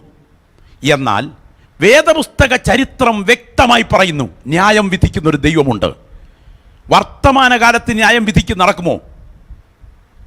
ഭക്തിത്രയങ്ങളിൽ പ്രധാനിയായ അബ്രഹാമേ നീ ആയാലും, ഇസ്രയേലിൻ്റെ മധുരഗായകനായ ദാവീദേ അവിടുന്നായാലും, ദൈവത്തിൻ്റെ തേജസ് കത്തിയിറങ്ങിയ ജെറുസലേം ദൈവാലയമേ അവിടുന്നായാലും, പാപം നിന്നിൽ ആധിപത്യം പുലർത്തിയാൽ ന്യായവിധിയുടെ കരം ദൈവത്തിൻ്റെ പ്രവൃത്തിയിൽ വെളിപ്പെട്ടു വരും.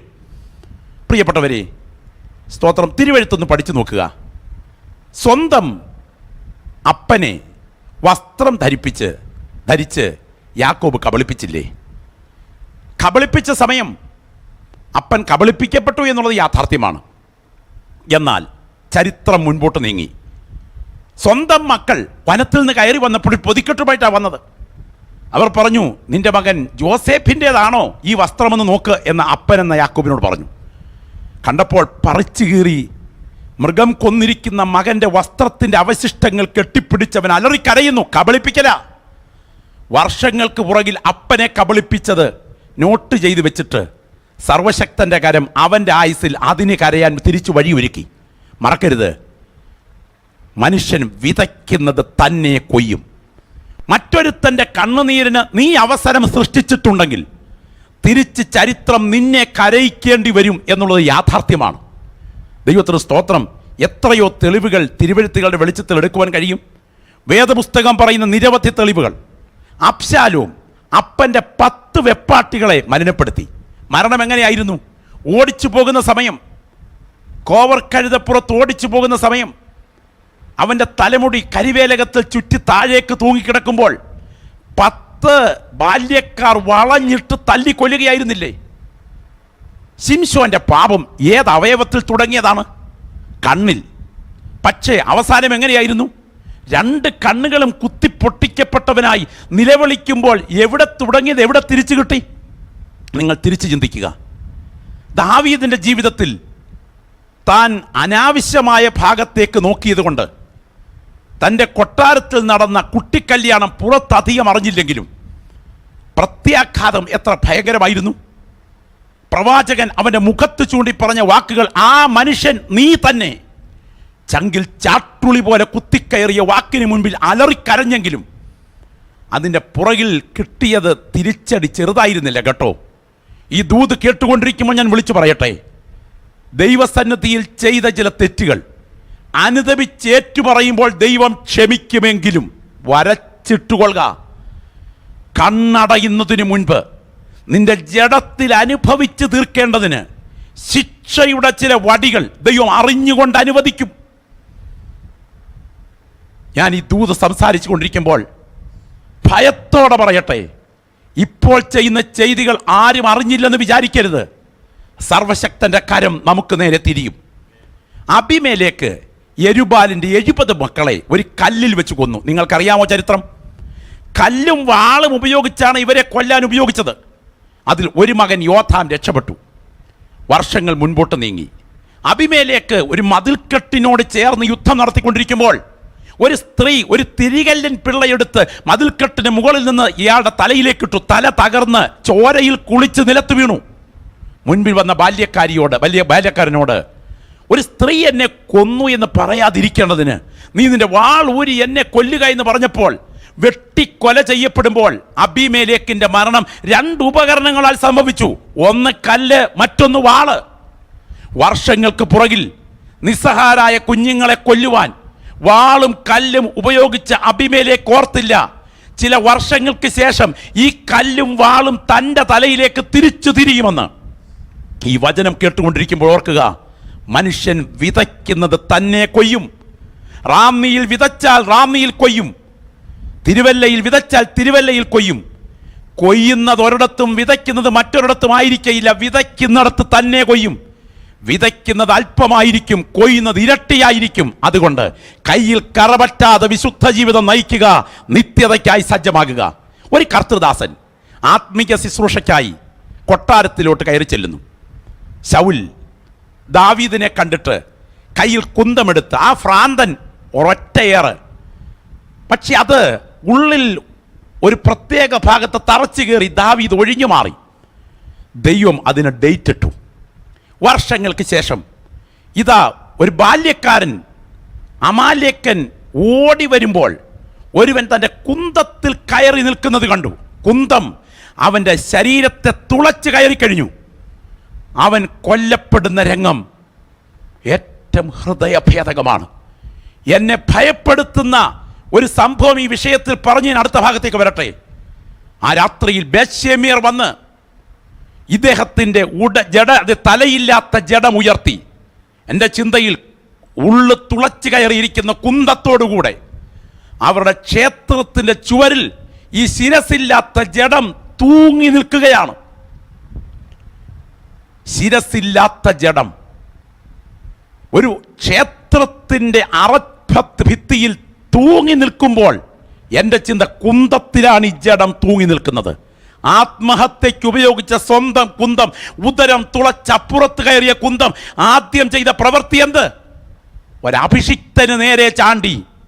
വർഷങ്ങൾ കഴിഞ്ഞും തിരിച്ചു പാഞ്ഞു. അത് ഈ ദൂത് കേട്ടുകൊണ്ടിരിക്കുമ്പോൾ ഓർക്കുക, അഭിഷിക്തന്മാർക്ക് നേരെ ചാണ്ടുന്ന കുന്തം അത് വാക്കിൻ്റെതായാലും പ്രവൃത്തിയുടേതായാലും ചരിത്രത്തിൻ്റെ യാത്രയിൽ കാലത്തിൻ്റെ കാവ്യനീതിയായി നിന്റെ നെഞ്ചിലേക്ക് തന്നെ തിരിച്ചു വരും എന്നുള്ളത് നഗ്ന സത്യമാണ്. ചരിത്രം അതിന് തിരിച്ച് മറുപടി പറയും. നിങ്ങൾ മനസ്സിലാക്കുക. അങ്ങനെയാണെങ്കിൽ വർത്തമാനകാലത്ത് ന്യായവിധിയുണ്ട്. വർത്തമാനകാലത്ത് ന്യായവിധിയുണ്ട് എന്നുള്ളത് യാഥാർത്ഥ്യമായിരിക്കുമ്പോൾ തന്നെ ഭാവി കാലത്ത് ന്യായവിധിയുണ്ടോ?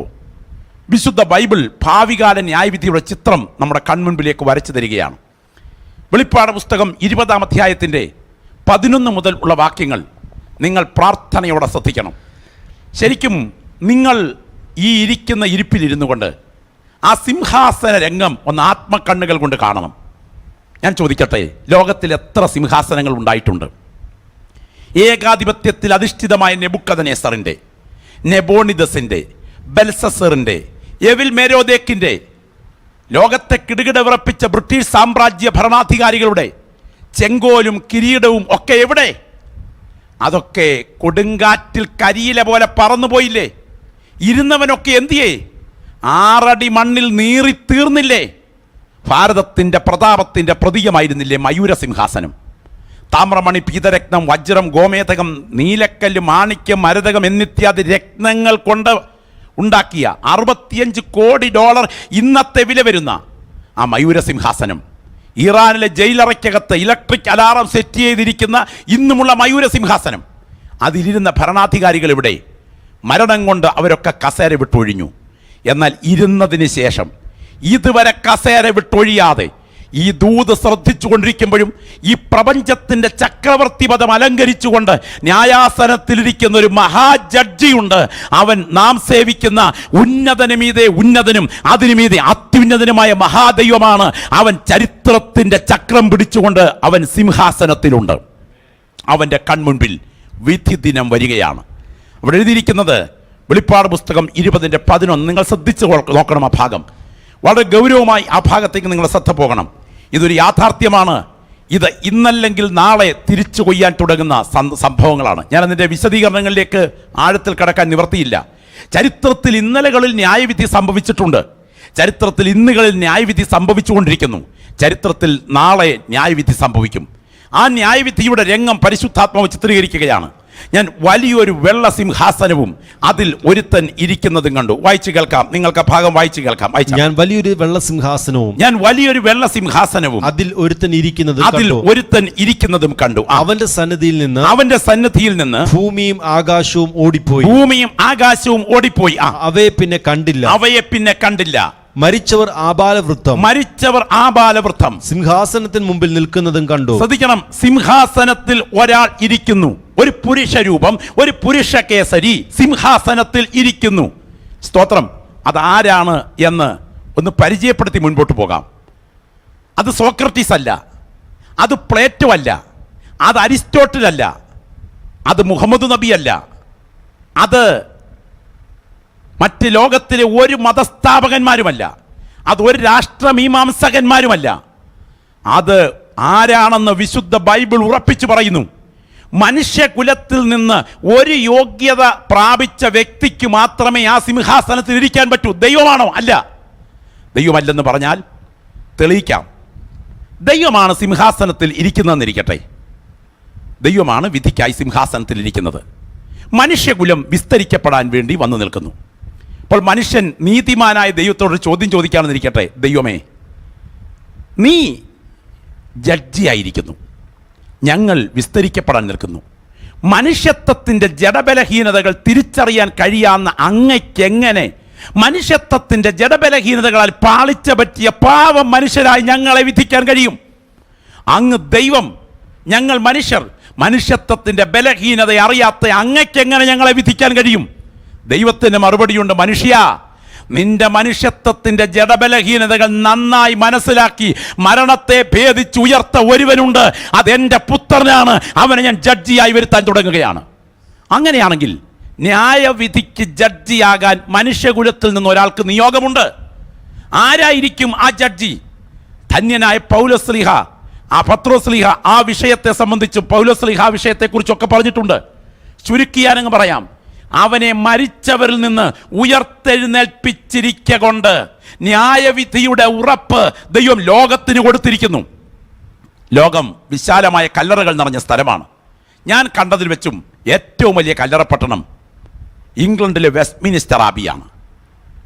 ലോകത്തെ കിടുകിട വിറപ്പിച്ച നിരവധി രാജാക്കന്മാരുടെയും ഭരണാധികാരികളുടെയും ഇംഗ്ലണ്ടിലെ മകുടങ്ങളായി ശോഭിച്ച അനേക ഉന്നതന്മാരുടെയും നിരവധി കല്ലറകളുടെ നീണ്ട നിരകൾ അവിടെയുണ്ട്. നിങ്ങൾ മക്കപ്പേല ഗുഹയിലെത്തിയാൽ അബ്രഹാമിൻ്റെ, ഇസഹാക്കിൻ്റെ, യാക്കോബിൻ്റെ, ലേയയുടെ ശവകുടീരങ്ങൾ നിങ്ങൾക്ക് കാണാം.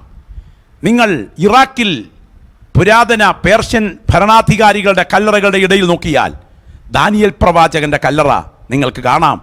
ദാനിയേൽ പ്രവാചകന്റെ കല്ലറ ഇറാൻ ഇറാഖ് മേഖലകളിൽ ഉണ്ട് എന്ന് ചരിത്രം പറയുന്നു. എന്തിന്? നിങ്ങൾ സലാലയിലെത്തിയാൽ ഇയ്യോബിൻ്റെ കല്ലറ നിങ്ങൾക്ക് നേരിട്ട് കാണാം.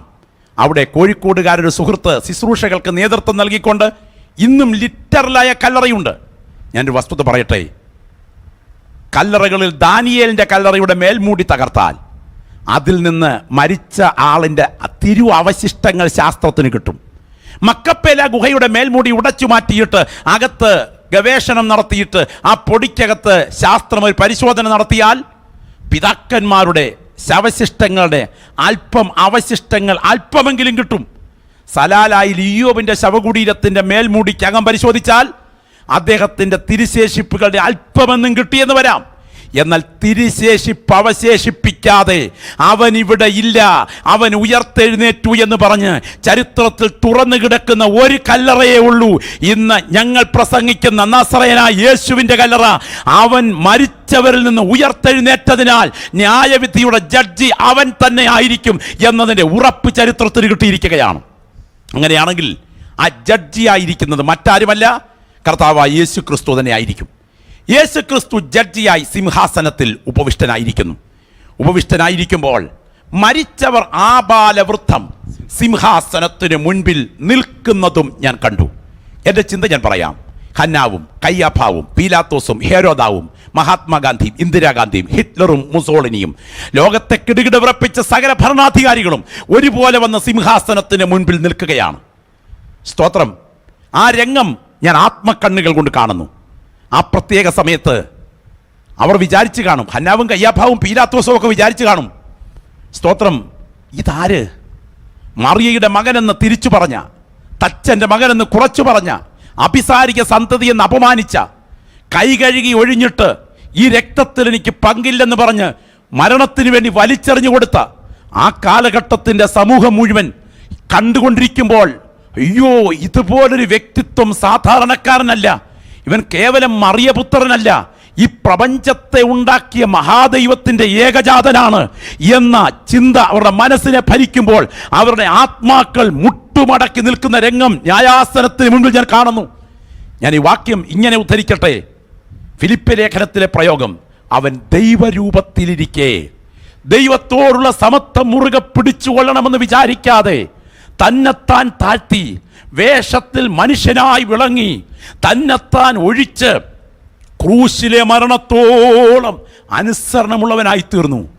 അതുകൊണ്ട് ദൈവം അവനെ ഏറ്റവും ഉയർത്തി സകല നാമത്തിനും മേലായ നാമം നൽകി. അതുകൊണ്ട് യേശുവിൻ്റെ നാമത്തിങ്കൽ സ്വർലോകരുടെയും ഭൂലോകരുടെയും അധോലോകരുടെയും മുഴങ്കാലൊക്കെയും മടങ്ങുകയും എല്ലാ നാവും യേശു തന്നെ കർത്താവെന്ന് പിതാവിൻ്റെ മഹിമയ്ക്കായി ഏറ്റുപറയുകയും ചെയ്യേണ്ടി വരും. ഈ വചനം വിശ്വസിക്കുന്ന പ്രിയപ്പെട്ടവർ എത്ര പേർ ഞങ്ങളെ കേൾക്കുന്നുണ്ട്? അതാ ആ ന്യായവിധി ദിവസം സിംഹാസനത്തിന് മുൻപിൽ ഒരു വലിയ പറ്റം ആളുകൾ പ്രത്യക്ഷപ്പെട്ടിരിക്കുകയാണ്. എന്നെ കേൾക്കുന്ന നിങ്ങളൊക്കെ കോടതി കണ്ടിട്ടുണ്ടാകും. എന്താണ് കോടതിയുടെ സ്വഭാവം? വിസ്താരം കണ്ടിട്ടുണ്ടോ? എന്തായിരിക്കും ആ രംഗം? ഇവിടുത്തെ കോടതിയുടെ വിസ്താരം എടുക്കുക. നിങ്ങൾക്ക് സെക്ഷൻ ക്ലാസ്സിൽ കേസ് കൊടുത്ത് തോറ്റാൽ ഡിസ്ട്രിക്റ്റ് കോർട്ടിൽ അപ്പീൽ പോകാം. ഡിസ്ട്രിക്ട് കോർട്ടിൽ കേസ് കൊടുത്ത് തോറ്റാൽ ഹൈക്കോർട്ടിൽ അപ്പീൽ പോകാം. ഹൈക്കോർട്ടിൽ കേസ് കൊടുത്ത് തോറ്റാൽ സുപ്രീം കോർട്ടിൽ അപ്പീൽ പോകാം. സുപ്രീം കോർട്ടിൽ തോറ്റാൽ പ്രസിഡന്റിന്റെ അടുക്കൽ നിങ്ങൾക്ക് ദയാഹർജി കൊടുക്കാം. അവിടെയും വിധി തള്ളിയാൽ തൂക്കിലിടാൻ വിധിച്ചാൽ, കഴിഞ്ഞ ദിവസം നമ്മൾ കണ്ടതല്ലേ, വിധി നടപ്പിലാകുകയേ ഉള്ളൂ, നിവർത്തി അല്ല. പ്രസിഡന്റിന്റെ ദയാഹർജിയും തള്ളിക്കഴിഞ്ഞ് ആളിനെ തൂക്കിലിടാൻ, നിർഭയ കൊലക്കേസിലെ രംഗം നമ്മൾ നേരിട്ട് മനസ്സിലാക്കിയതാണല്ലോ. തൂക്കിലിടാൻ തുടങ്ങുന്നതിൻ്റെ തലേ വൈകിട്ട് വെളുപ്പിനെ എഴുന്നേൽപ്പിച്ച് കുളിപ്പിച്ചൊക്കെ കൊണ്ടുപോകുന്ന രംഗമില്ലേ, അതിന് തൊട്ട് മുൻപ് ഒരു പോലീസുകാരൻ സെല്ലിലേക്ക് എത്തി നോക്കിയപ്പോൾ ആളങ്ങ് ചത്തുകിടക്കുന്ന കാഴ്ച കണ്ടെന്നിരിക്കട്ടെ. പിറ്റേ രാവിലെ തൂക്കിക്കൊല്ലാൻ വേണ്ടി ഗവൺമെൻറ്റും കോടതിയും തയ്യാറാക്കി വെച്ചിരിക്കുന്ന ആൾ തലേ രാത്രിയിൽ പെട്ടെന്ന് മരിച്ചാൽ എന്തായിരിക്കും വിധിയുടെ സ്വഭാവം? നിയമം അറിയാവുന്നവരോട് ചോദിക്കണം. അവർ പറയും, വിധി നടപ്പിലാക്കുന്നതിന് മുൻപ് ഇവിടെ ഒരു പ്രതി സ്വാഭാവികമായി മരിച്ചാൽ ഇവിടുത്തെ വിധി നിയമപരമായി അസാധുവാകും.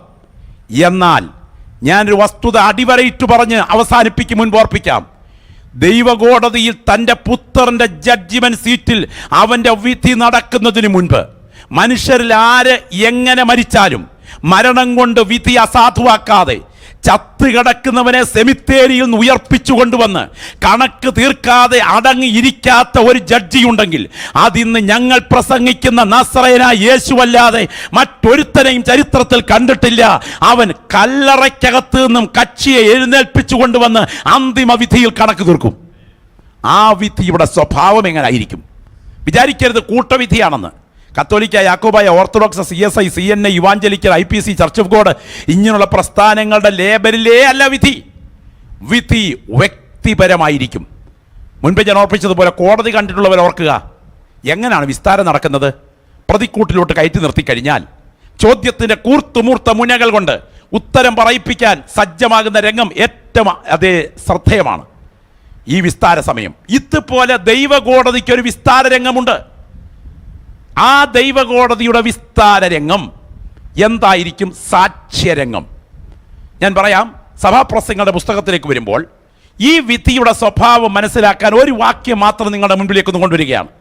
സഭാപ്രസംഗി 11:9 വാക്യം, വിധിയുടെ സ്വഭാവം. ശ്രദ്ധിച്ച് കേൾക്കുക. എന്തുകൊണ്ട് ഇവൻ മൂഢനായി എന്നതിൻ്റെ ചിത്രം നമ്മുടെ മനസ്സിൽ തെളിയുകയാണ്. എന്തുകൊണ്ട് മൂഢനായി? സഭാപ്രസംഗി 11:9 വായിച്ചാൽ, യൗവനക്കാരാ നിന്റെ യൗവനത്തിൽ സന്തോഷിക്കുക. യൗവനകാലത്ത് നിന്റെ ഹൃദയം ആനന്ദിക്കട്ടെ. നിനക്ക് ഇഷ്ടമുള്ള വഴിയിലും നിനക്ക് ബോധിച്ചത് വണ്ണവും നടന്നുകൊള്ളുക. എന്നാൽ ഇവയൊക്കെ നിമിത്തം ദൈവം നിന്നെ ന്യായവിസ്താരത്തിലേക്ക്, എന്താ ദൈവദാസനെ ഒന്നുകൂടെ പ്രയോഗം ഒന്ന് വായിച്ചാട്ടെ. ദൈവം നിന്നെ ന്യായവിസ്താരത്തിലേക്ക്. എന്റെ ശ്രോതാക്കൾ ശ്രദ്ധിച്ച് കേൾക്കുക. നടക്കാൻ തുടങ്ങുന്നത് കൂട്ടവിധിയല്ല, നടക്കാൻ തുടങ്ങുന്നത് വ്യക്തിഗത വിസ്താരമാണ്. വ്യക്തിഗത വിസ്താരമോ? അതെ, വ്യക്തിഗത വിസ്താരം. എന്തൊക്കെയായിരിക്കും വ്യക്തിഗത വിസ്താരത്തിന്റെ സ്വഭാവം? വ്യക്തിഗത വിസ്താരത്തിൽ സാക്ഷ്യത്തെളിവുകൾ അവതരിപ്പിക്കപ്പെടും. ഞാൻ ആ രംഗം ഭയത്തോടെ നിങ്ങളുടെ മുൻപിൽ ചിത്രീകരിക്കുമ്പോൾ തന്നെ പരിശുദ്ധാത്മാവ് നിങ്ങളിൽ ചിലരോട് വ്യക്തിപരമായി സംസാരിക്കുകയാണ്. ഇത് സങ്കല്പമല്ല, ഇത് യാഥാർത്ഥ്യമാണ്.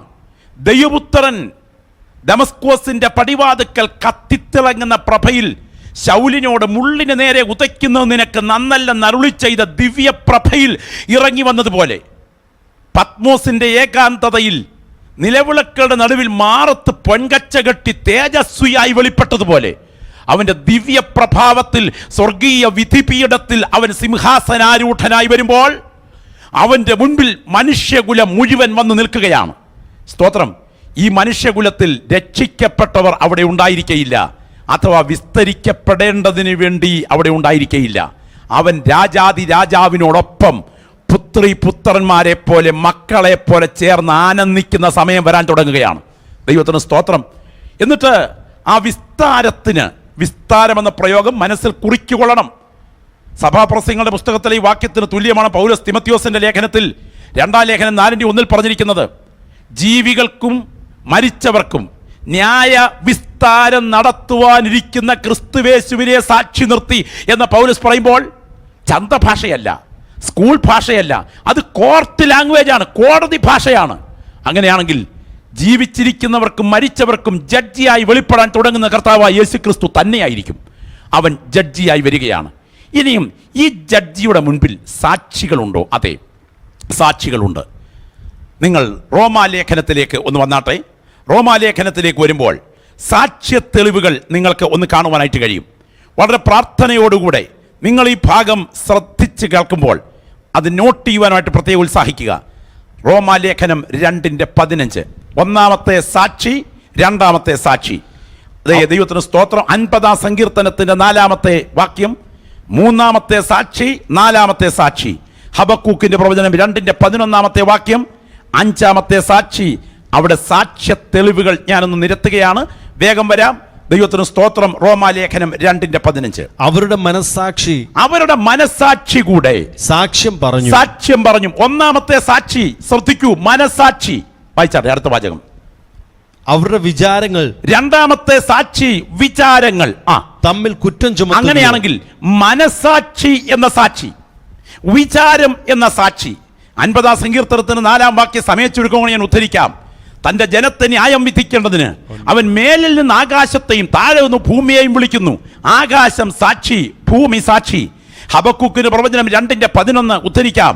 ചുവരിൽ നിന്ന് കല്ല് ഉത്തരം പറയുകയും മുകളിൽ നിന്ന് തുലാം മറുപടി പറയും, തടിപ്പണി മറുപടി പറയുകയും ചെയ്യുന്ന രംഗം. അങ്ങനെയാണെങ്കിൽ മുകളിലെ തുലാമിന്റെ തടിപ്പണിയും ഭിത്തിയിലെ കല്ലും സാക്ഷി. അങ്ങനെയെങ്കിൽ വിധി നടക്കാൻ തുടങ്ങുകയാണ്. ജഡ്ജ്മെന്റ് സീറ്റിൽ കർത്താവ് ഉപവിഷ്ടനായി കഴിഞ്ഞു. ഇതാ സാക്ഷി ഒന്ന്, മനസാക്ഷി, പ്രസന്റ് സർ. നമ്മളൊക്കെ കോടതിയിൽ ശിപായിമാർ പ്രസന്റ് സർ, ഏ സർ എന്ന് പറഞ്ഞ് ജഡ്ജിയുടെ മുൻപിൽ വെളിപ്പെടുന്നത് പോലെ വ്യക്തി കയറി നിന്ന് കഴിഞ്ഞു. വിസ്താരം ആരംഭിക്കുകയാണ്. മനസാക്ഷി പ്രസന്റ് സർ, വിചാരം പ്രസന്റ് സർ, ആകാശം പ്രസന്റ് സർ, ഭൂമി പ്രസന്റ് സർ, വീടിന്റെ മുകളിലെ മേൽക്കൂരയുടെ തടിക്കഷണങ്ങൾ പ്രസന്റ് സർ, ഭിത്തിയിലെ കല്ല് പ്രസന്റ് സർ.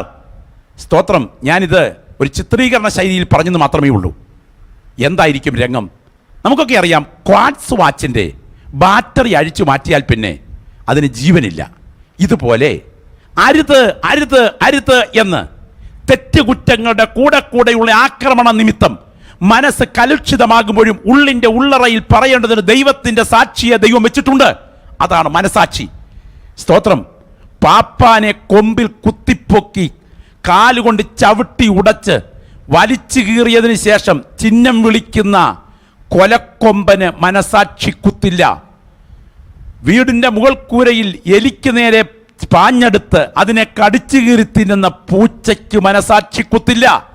എന്നാൽ മനുഷ്യ, ആരും ഉപദേശിച്ചില്ലെങ്കിലും തെറ്റ് തെറ്റ് എന്ന് നിന്നോട് ഉള്ളിൽ വെച്ച് സംവാദം ചെയ്യുന്ന ഒരു മനസാക്ഷി നിന്നിൽ സജീവമായിട്ടുണ്ട്. ഒരിക്കൽ സോഡിയം പെന്റത്തോളിൻ എന്നറിയപ്പെടുന്ന ഒരു മരുന്നാണെന്നാണ് എൻ്റെ ഓർമ്മ. കുറ്റവാളികളുടെ സത്യാവസ്ഥ നിരീക്ഷിക്കുവാനായിട്ട് ആക്കുന്ന സമയത്ത് കണ്ടുപിടിച്ച രംഗം വായിച്ചത് ഞാൻ ഓർക്കുന്നു. ഒരു ചെറുപ്പക്കാരൻ്റെ കാലിൽ പരുവായിട്ട് ഡോക്ടറിൻ്റെ അടുക്ക് ചെന്നു. ഡോക്ടർ പറഞ്ഞു, ഒന്നും കഴിക്കാതെ വരണം, നാളെ രാവിലെ ഓപ്പറേഷൻ ചെയ്യാൻ തുടങ്ങുകയാണ്, അതെടുത്ത് കളഞ്ഞ് സ്റ്റിച്ച് ചെയ്യാം. കൃത്യസമയത്ത് ചെന്നപ്പോൾ അവന് ഈ പ്രത്യേക മയക്കുമരുന്ന് കുത്തിവെച്ച് വേദന അറിയാതിരിക്കാൻ വേദന സംഹാരി എന്നതിൽ കുത്തിവെച്ച് ഓപ്പറേഷൻ നടത്താൻ തുടങ്ങുക. ഡോക്ടേഴ്സ് അത് കുത്തിവെച്ച ഓപ്പറേഷന് തൊട്ട് മുൻപ് സൗഹൃദ സംഭാഷണത്തിൽ ഏർപ്പെട്ടുകൊണ്ടിരിക്കുന്നത് നിങ്ങളൊക്കെ കണ്ടിട്ടുണ്ടാകാം. ഇങ്ങനെ സംസാരിച്ചു കൊണ്ടിരിക്കുന്നതിനിടയിൽ ഇവൻ മയങ്ങിക്കൊണ്ടിരിക്കുമ്പോൾ, ഈ മരുന്ന് ഉള്ളിലോട്ട് ചെന്നുകൊണ്ടിരിക്കുമ്പോൾ സംസാരത്തിൽ ഡോക്ടർ ചോദിച്ചു, ഇന്ന് രാവിലെ എന്തോ കഴിച്ചു?